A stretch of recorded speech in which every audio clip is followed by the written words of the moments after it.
We're going to try this again. Hey, my name is Mark Shepard, and I am a compulsive singer-songwriter.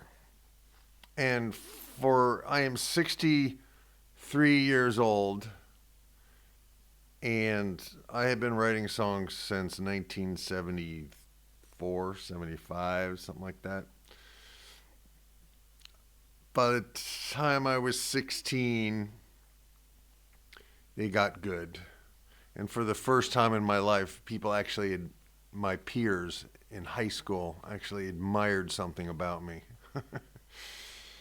It turns out I'm somewhere on the autism spectrum, and in reality, the writing of the songs is one way I think I have managed to mask my autism or to use it, and I don't know, you're at the grocery store and they have some special needs guy helping pack the groceries, and there's a guy at my grocery store and he just repeats everything everybody says. He's like kind of I guess it's parroting, you say, "Oh, are you having a nice day?" I go, "Oh, having a nice day, having a nice day, having a nice day."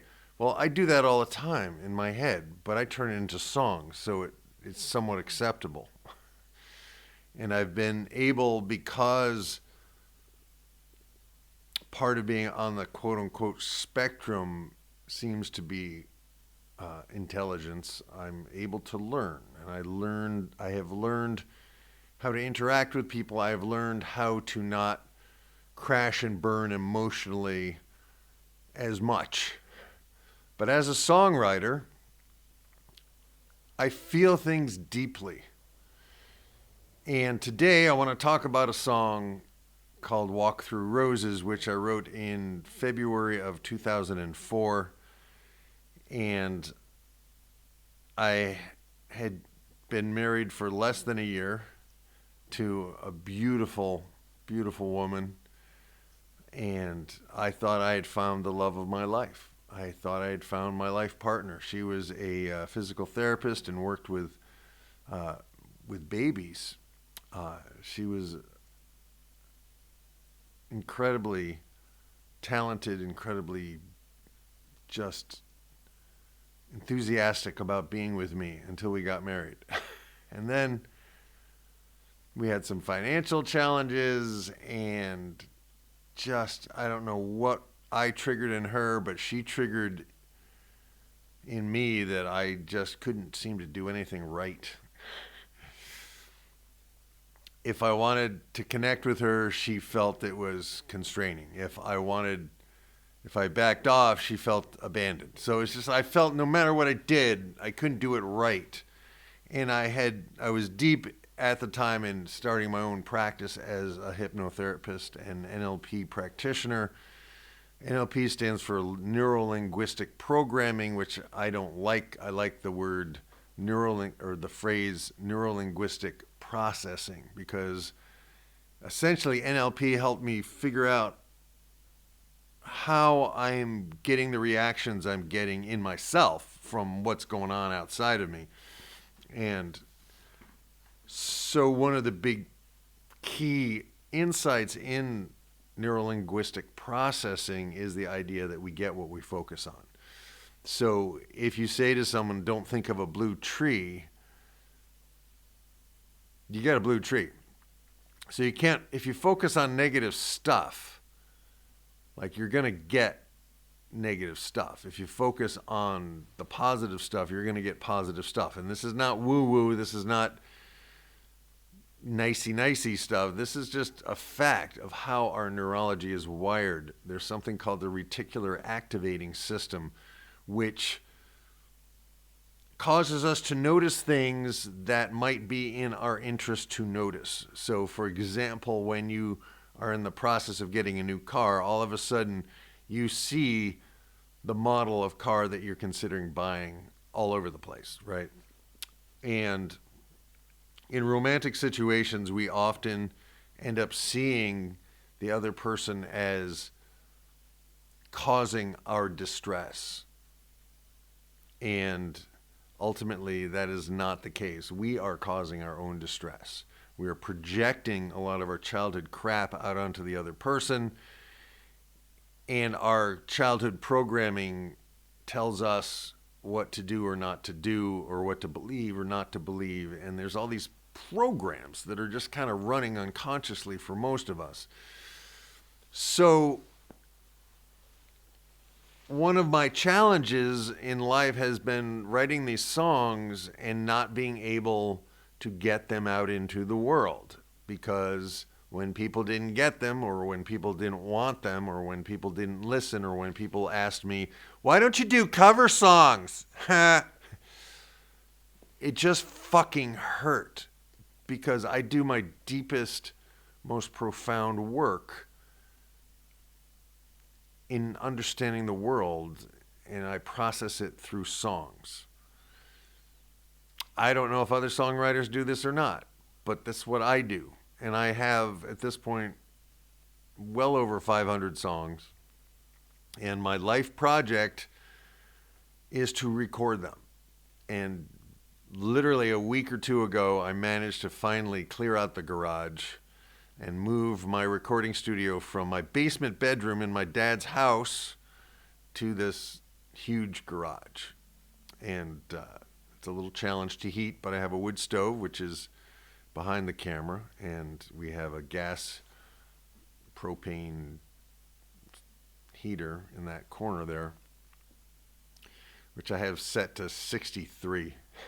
So I'm hauling wood, I'm burning wood to keep warm in here, and I've been recording. And in this first week of recording here in the garage, I've recorded 5 songs. And the first one I recorded was Walk Through Roses. And I recorded Walk Through Roses because for me it's one of my best songs, and it was written at a time of my most intense hurt and pain in a relationship with a woman who I adored and who I loved, who could not let my love in. And she was going through all of her stuff. And this woman who had just found me amazing and wonderful when we were first dating, all of a sudden couldn't find anything right about me. And I think this is a process that happens in a lot of marriages. I think it's a process that happens a lot in our misunderstanding of how men and women are different in how they process and are triggered in attraction. Whereas for men, like, she was gorgeous. She was tall, she was slender, she was blonde, and she really liked my music. Like, okay, I'm in love. Boom, right? For her, what was happening was I was struggling starting a practice, and my financial situation was not good because I was making the transition from being a full-time school performer to seeing if I could somehow become a professional speaker or a hypnotherapist or a trainer or a coach or a healer. I was trying to find a way to make a living where I could use my gifts and also still have time to do my music, which has been a theme of my life. But I think what happens is women are attracted up. They are attracted to someone in a male body who is accomplished, who is a leader, who has all these qualities of provider, protector, that kind of thing, right? And then when they get to know this man and they find out he's just human, like she is, then the illusion is destroyed and she loses attraction. That's a theory, okay? Whereas as a man, I thought being married meant, in both of my marriages, I thought being married meant that wonderful time of dating was just going to get better. But invariably, it didn't. So this song is about a failed relationship, but it's also about the projections. So the things that we are longing for in other people, we are longing for our partner to give us love, to give us unconditional love. We are looking for our partners to give us unconditional love. But that's not where it's found. Unconditional love, the love that your dog has for you, for example, that has to come from inside. And if you love yourself unconditionally, then the people around you will reflect that love back to you. Hopefully that makes sense. So I was just going to make a 5-minute video, and here we are pushing 11 minutes, but still that's a lot shorter than other videos. So I'm going to stop here, but this is the process that I'm going to do now when I release a song. So the song, you can find the song. There will be a link somewhere where you can just go listen to the song. But I'm going to talk about the song, and maybe I'll play the song softly under the voiceover here. I don't know, but I'm trying to honor this calling to be a songwriter in a way that isn't just about me, but is about you. And this song, I think, this song can be a healing and powerfully transformative vehicle for you if you take the time to listen. And all my limiting beliefs are like, oh, no one's going to take the time to listen. Nobody wants to hear my music. Everybody only wants to hear cover songs. Everybody only wants to hear songs they know. That's my limiting belief that I am working steadily and probably will for the rest of my life on releasing, with the idea that somehow, some way, the power of art will get out into the world to the people who most need to hear it today. And I hope this song will touch your life in a positive way, because I feel so much better whenever I sing it. In the middle of a really distressing time in my life when I thought I was literally not going to make it, this song just shifted everything for me. And so I'm deeply grateful to my second wife for everything that happened, everything that didn't happen, and the fact that she was a deeply troubled person, and that wasn't my fault. And I was a deeply troubled person, and that is the only thing that I had control over, is to work on me, on being okay with whatever goes on in my life. And that's nothing new. That's from Stoicism. That's from ancient wisdom.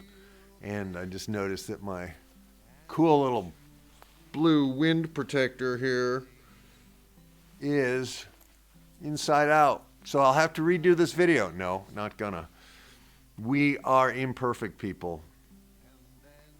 And the love that you seek is there. It's available. And it's within.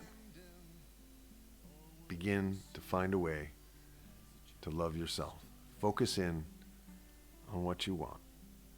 Focus in on your own love beaming in at you, beaming out from you. And you will be amazed at the love that shows up in your life. Enjoy. So this has been about this song. Walk Through Roses. My name is Mark Shepard. If you haven't subscribed yet, please subscribe. Please share this. Please check out the actual music video, and make sure you give it a thumbs up and leave a comment below, and share the music with somebody who you know who might benefit from it. Peace, love, grooviness, and there will be more coming soon. Over and out. Boom. Focusing on me, focusing my love.